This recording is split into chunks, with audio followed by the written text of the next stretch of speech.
கடைசியா நான் ரொம்ப நாளா வெயிட் பண்ணிட்டு இருந்த ஒரு படம் வந்துருச்சு. உங்க புரட்சி புடலங்காக்கு எங்க வீட்டு பொண்ணுங்களா கிடைச்சது? தூக்கி போட்டு அல்லோகத்துல மெச்சிருவேன் ஒக்கால ஓலிகள். காம் டவுன்ரா கண்டார ஒலி. இந்த படத்தோட ட்ரைலரை நான் பார்த்ததுல இருந்தே இந்த படத்தை எப்படியாச்சும் பார்த்துடணும்பா அப்படின்னு சொல்லி அவ்வளோ வெயிட்டிங்ல இருந்தேன். ஆனா இந்த படத்தை யாருக்காக எடுத்தாங்க, எதுக்காக எடுத்தாங்கன்னு ஓரளவுக்கு இப்போ புரியுது. அது மட்டும் இல்லாம இது ஒரு வீர பரம்பரை படம் அப்படின்னு நான் சொல்லல, இந்த படம் முழுக்க அதே தான் சொல்லிட்டு இருப்பாங்க. அப்புறம் இந்த படத்தோட ஹீரோ இவரு ஒன்னும் சாதாரண ஆள் கிடையாது. அதேதான் இவரு. அதாவது கோலிவுட் ஹீரோஸான ரஜினி, கமல், விஜய், அஜித்னு இவங்களோட இன்ட்ரோ காட்டுறதுக்கே அவங்களோட படத்துல ஒரு 30 செகண்ட்ல இருந்து அதிகபட்சமா ஒரு நிமிஷம் வரைக்கும் ஆகும். ஆனா இந்த படத்துல இந்த ஹீரோவோட இன்ட்ரோடக்ஷன் கொடுக்கறதுக்காகவே ஒருத்தர் பேசுறாரு அப்பாடி அவரோட இஷ்டத்துக்கு பேசிக்கிட்டே இருக்காரு. யாரு அவரு? நீங்க புதுசு இல்ல, அவரை பத்தி உங்களுக்கு தெரியாது. நடுநாட்டுல ஒரு சிங்கம் இருக்கு. அந்த சிங்கம் ஒரே ஒரு அக்னி பார்வை பார்த்தா போதும், எப்படியாப்பட்ட கொம்பனா இருந்தாலும் அவன் குரல் வலியை கடிச்சு துப்பி காலடியில கொண்டு வந்து போடுவார் சார்.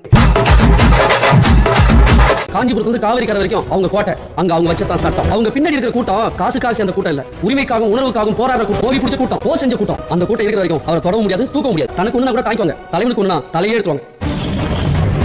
எப்பா சாமி போதும்டா ஓட்டது ரீல அந்து போச்சு. இந்த ஹீரோ யாருன்னு சொல்றதுக்காக ஒரு இன்ட்ரோ, அந்த ஹீரோவோட முகத்தை இன்ச் பை இன்ச்சா காட்டுறதுக்காகவே ஒரு இன்ட்ரோ, ஒரு வழியா ஆடி ஓஞ்சி இந்த ஹீரோவோட பில்டப் சீன் எல்லாம் முடிஞ்சதுக்கு அப்புறம் ஒரு வழியா ஹீரோவோட முகத்தை ஃபுல்லா காட்டி முடிச்சிட்டாங்க.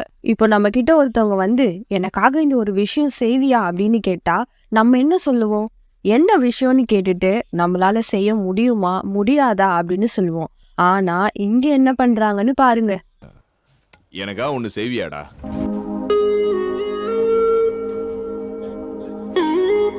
அறுத்துக்கிட்டுமா?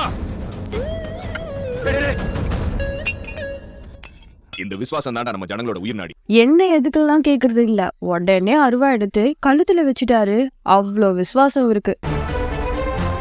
கட் பண்ணா அடுத்த சீன்லயே இவருக்கு டிவோர்ஸ் ஆன ஒரு பொண்ணு கூட கல்யாணம் நடக்குது. அதான் கழுத்துல அருவா வச்சுக்கிட்டு உங்களுக்காக உயிரை கூட கொடுப்பேன்னு சொன்னார்ல, அவர் தான். அந்த பொண்ணு வேற யாரும் இல்ல, நம்ம ஹீரோவோட தங்கச்சி தான். அந்த ஹீரோ யார் தெரியுமா? எனக்காக ஒரு விஷயம் செய்வியாப்பா அப்படின்னு கேட்டாரே, அவர் தான். டிவோர்ஸ் ஆன இந்த பொண்ணை யார் தலையில கட்டலாம் அப்படின்னு காத்துக்கிட்டு இருக்கும் போதுதான் கரெக்டா இந்த ஜோக்கர் வந்து மாட்டிக்கிச்சு.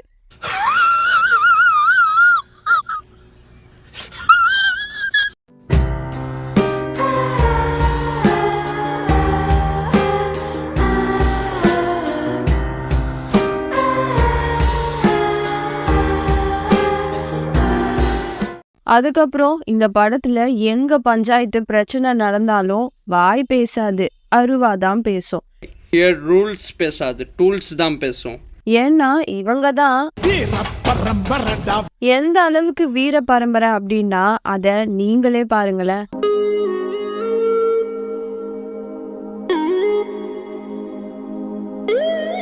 இதெல்லாம் கொஞ்சம் ஓவரா இல்ல?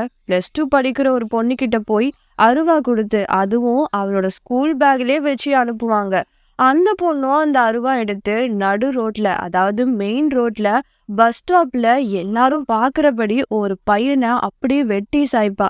எனக்கு என்ன தோணுதுன்னா இந்த சீன்ல, அதாவது இந்த மொத்த படத்துலயும் போலீஸ் அப்படின்ற கான்செப்டே இல்ல போல. இவங்க நினைச்சா யார வேணா வெட்டுறாங்க. ஸ்கூல் போற பொண்ணோட பேக்ல கூட அருவா வச்சு இந்தாம்மா யார வேணா வெட்டிட்டு வா அப்படின்னு கொடுத்து அனுப்புறாங்க. ஒருவேளை இதுக்கு பேரு தான். அப்புறம் இந்த படத்தை 2 விதமா பிரிச்சிருப்பாங்க. ஃபர்ஸ்ட் ஹாஃப்ல ஒரு பையனும் பொண்ணும் லவ் பண்றாங்க. 2 பேரையும் பாக்குறதுக்கு ரொம்ப மாடர்னா எஜுகேட்டடா இருக்கிற மாதிரி காட்டுறாங்க. இந்த 2 பேரோட லவ்வும் அவங்களோட வீட்டுல தெரிஞ்சதுக்கு அப்புறம் பசங்களோட சந்தோஷம் தான்ப்பா முக்கியம் அப்படின்னு எந்த ஒரு எதிர்ப்பும் இல்லாம அவங்களுக்கு கல்யாணம் பண்ணி வச்சிடுறாங்க. இந்த சீன் முடிஞ்சதுக்கு அப்புறம் ஒரு லைன் சொல்றாங்க.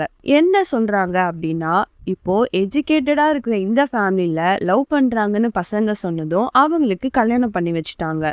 ஆனா இப்போ இதே லவ்வை கிராமத்துல இருக்கிற பசங்க நாங்க லவ் பண்றோம் அப்படின்னு சொல்லியிருந்தா அவங்க என்னென்ன பிரச்சனை எல்லாம் ஃபேஸ் பண்ண வேண்டியது இருக்கும்னு பார்க்கலாம் வாங்க அப்படின்னு சொல்றாங்க. காதல்னா அன்பு, அக்கறை, நம்பிக்கை, இப்பதான் பிரைட் ஆரம்பிக்கிறான். புதுமை, புரட்சி புரட்சி புடலங்கான்னு சொல்லிட்டு தெரிவானுங்க.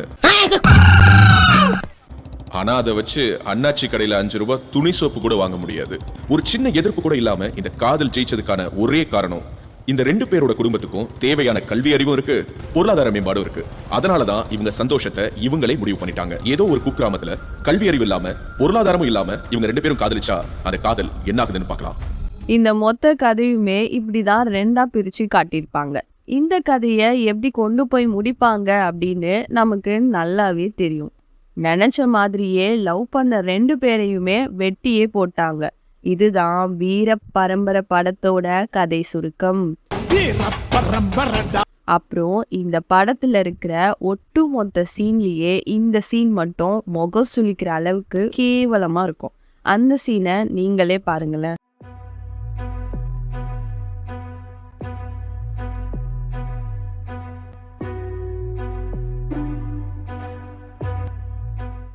இதெல்லாம் என்ன நினைச்சு வச்சாங்க இந்த மாதிரி சீன் எல்லாம்?